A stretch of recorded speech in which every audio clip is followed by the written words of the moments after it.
Dear friends, कैसे हैं आप सभी लोग। हर किसी की चाह होती है कि वो फर्राटेदार इंग्लिश बोले, और जब हम नहीं बोल पाते तो हमें लगता है कहीं ना कहीं हम पीछे रह गए, क्योंकि हर कोई बोल लेता है। सो ये जो प्रॉब्लम होती है मोस्टली हमारी होम मैनेजर्स के साथ ज़्यादा होती है। सो आज मैं टोटल 5 इजी टिप्स बताने वाली हूँ जिससे आपके लिए इंग्लिश सीखना बहुत आसान हो जाएगा। तो आइए शुरू करते हैं। सबसे पहला पॉइंट आता है कि अगर आपको इंग्लिश सीखना है तो आपको शर्म लिहाज करना बिल्कुल छोड़ देना पड़ेगा, क्योंकि कई बार क्या होता है कि जब हम नया नया इंग्लिश बोलना शुरू करते हैं या सीखना शुरू करते हैं तो हमसे गलतियां होना स्वाभाविक है, और आसपास के लोग इवन जो घर के फैमिली मेंबर्स हैं और बच्चे, उनको सबसे ज़्यादा हंसी आती है कि कोई भी वर्ड आपने गलत बोला या कोई भी स्टेटमेंट आपने गलत दिया तो उनके मुंह से ऐसे हंसी निकलने लगती है, और कई बार क्या होता है उनको देख के हम लोगों को भी हंसी आ जाती है। प्रॉब्लम क्या है कि जब तक हंसी मजाक होता है तब तक तो ठीक है, लेकिन कई बार क्या होता है कि इतना ज़्यादा मजाक बन जाता है कि लगता है कि छोड़ो भैया, इंग्लिश तो बोलनी ही नहीं है।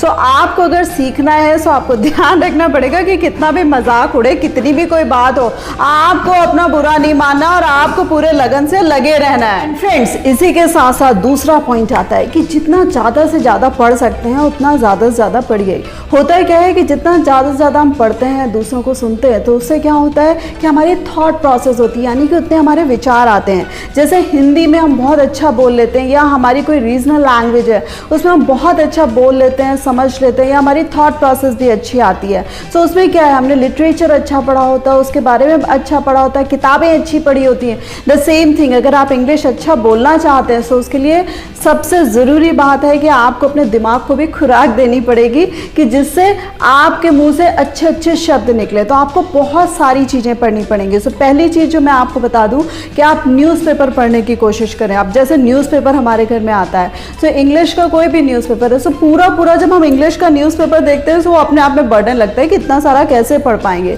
सो उसमें आपको ध्यान रखना है कि जो न्यूज़ आपके इंटरेस्ट की है आपको उसको पढ़ना है, यानी कि पहले आपको पूरी हेडलाइंस पढ़ लेनी है फ्रंट पेज की।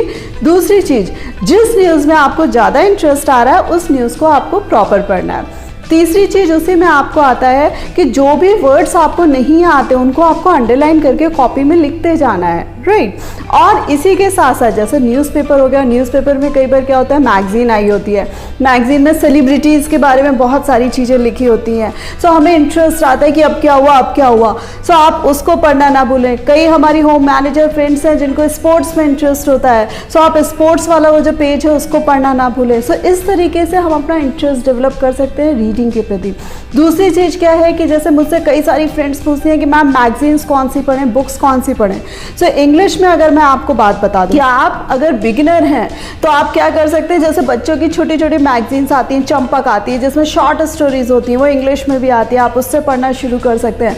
आप अगर बिगिनर से थोड़ा सा ऊपर हैं सो आप एक काम ये कर सकते हैं कि जैसे फैमिना करके एक मैगजीन आती है जिसमें सेलिब्रिटीज़ के बारे में लिखा होता है, सो आपको इंटरेस्ट आएगा।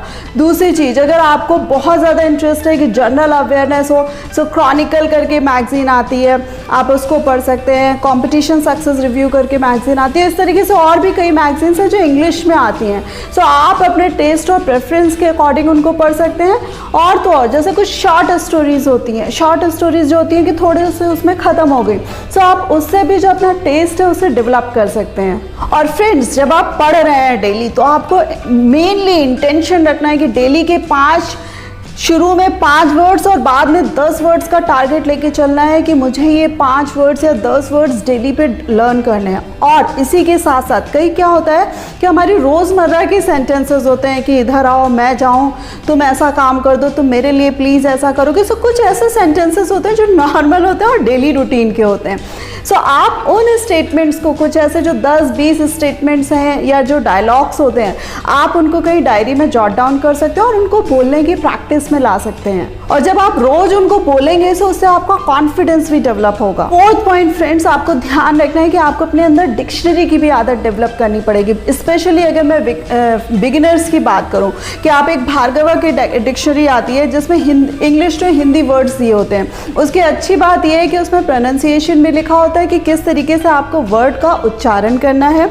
उसी के साथ साथ आपको उस वर्ड को यूज़ कैसे करना है और उसका शाब्दिक अर्थ भी हिंदी में लिखा होता है। सो आपको ईजी रहेगा कि कैसे आपको उस वर्ड को यूज़ करना है। जैसे आपने न्यूज़पेपर या आपने बुक से कहीं से भी कोई वर्ड सेलेक्ट किया, सो आप उसको उसी समय, आप कॉपी में जब वर्ड नोट कर रहे हैं उसी समय उसका मीनिंग देख लीजिए, उसका उच्चारण कैसा है वो भी नोट कर लीजिए, एंड द सेम वे उसको यूज़ कहाँ पर करना है, ये चीज़ें आप अपनी डायरी में तुरंत मेंटेन करते रहिए। और डिक्शनरी की एक बार आपको आदत पड़ गई ना फ्रेंड्स, सो बिलीव मी बहुत मज़ा आती है। और उसी के साथ साथ फ्रेंड्स, कई बार क्या होता है कि हम लोग जिस रीजन को बिलोंग करते हैं, सपोज कोई यूपी को बिलोंग करता है, कोई एमपी को बिलोंग करता है, कोई बंगाल को बिलोंग करता है, कोई महाराष्ट्र को बिलोंग करता है, तो हर तरफ का, हर जगह का अपना एक लैंग्वेज में हम लोग का एक तरीका होता है जो हमारी लैंग्वेज में अपने आप ही निकलता है। सो कई बार जब हम इंग्लिश बोलते हैं तो उसमें भी वही चीज़, वही टोन आता है। सो आपको यहाँ पर ये भी ध्यान रखना है कि आपका जो स्लैंग है या जो बोलने का तरीका है वो बिल्कुल नॉर्मल होना चाहिए। आपको मतलब सुन के कोई ये ना कह दे कि आप उस जगह को बिलोंग करते हैं। आप बताएं, अच्छी बात है, लेकिन आपका जो बोलने का तरीका हो वो बिल्कुल डिफरेंट होना चाहिए। जैसे आप इसमें कुछ ऐसा भी कर सकते हैं कि कोई ऐसी पर्सनालिटी जो आपको बहुत पसंद है, आप उसको फॉलो कर सकते हो, उसको सुनिए। दूसरी तरफ कुछ सेलिब्रिटीज़ ऐसे हैं जिनके इंटरव्यूज़ इंग्लिश में होते हैं, वो आपको सोशल साइट्स या कहीं पे भी मिल जाएंगे। सो आप उनको सुनिए कि वो इंग्लिश के वर्ड्स किस तरीके से यूज़ करते हैं, उनका बोलने चालने का तरीका कैसा है। सो ये सारी चीज़ें आपको परफेक्ट करेंगी। सो फ्रेंड्स, टॉपिक को कंक्लूड करते करते आपको एक पॉइंट और बताना चाहूँगी कि कई बार क्या होता है कि जैसा हम हिंदी में बोलते हैं तो हम हिंदी में पहले सोचते हैं और उस हिसाब से बोलते हैं। उसी तरीके से इंग्लिश में आप सोचना भी शुरू करिए, आप इंग्लिश की मूवीज़ देखना शुरू करिए, सीरीज़ देखना शुरू करिए, उसमें सब टाइटल नीचे पे आते हैं। सो वो नीचे जैसे इंग्लिश में आता जाता है, आप उसको पढ़ेंगे और जो वर्ड आपको नहीं आ रहा है उसको आप लिख लीजिए। सो आप जो बहुत सारे तरीके से एफर्ट्स करेंगे, सो आप अपने आप से आराम से इंग्लिश बोलना सीख जाएंगे। बट हाँ, आपको ध्यान रखना है कि ये एफर्ट्स आपको डेली करने हैं। सो फ्रेंड्स, अमिताभ बच्चन के उस डायलॉग को याद करते हुए कि English is a very funny language, I can walk in English, I can talk in English and I can laugh in English. तो अमिताभ जी का ये जो डायलॉग था मुझे बड़ा पसंद आता है। तो आराम से इंग्लिश मस्त होके सीखना शुरू करिए और आप आराम से सीख जाएंगे। और फ्रेंड्स, मेरा वीडियो आपको कैसा लगा, सो उसको लाइक करना मत भूलिएगा, अपने फ्रेंड्स के साथ शेयर करना मत भूलिएगा। और हाँ, अभी मेरे कुछ फ्रेंड्स ने अगर मेरे चैनल को सब्सक्राइब नहीं किया है तो मेरे चैनल को सब्सक्राइब भी कर दीजिएगा।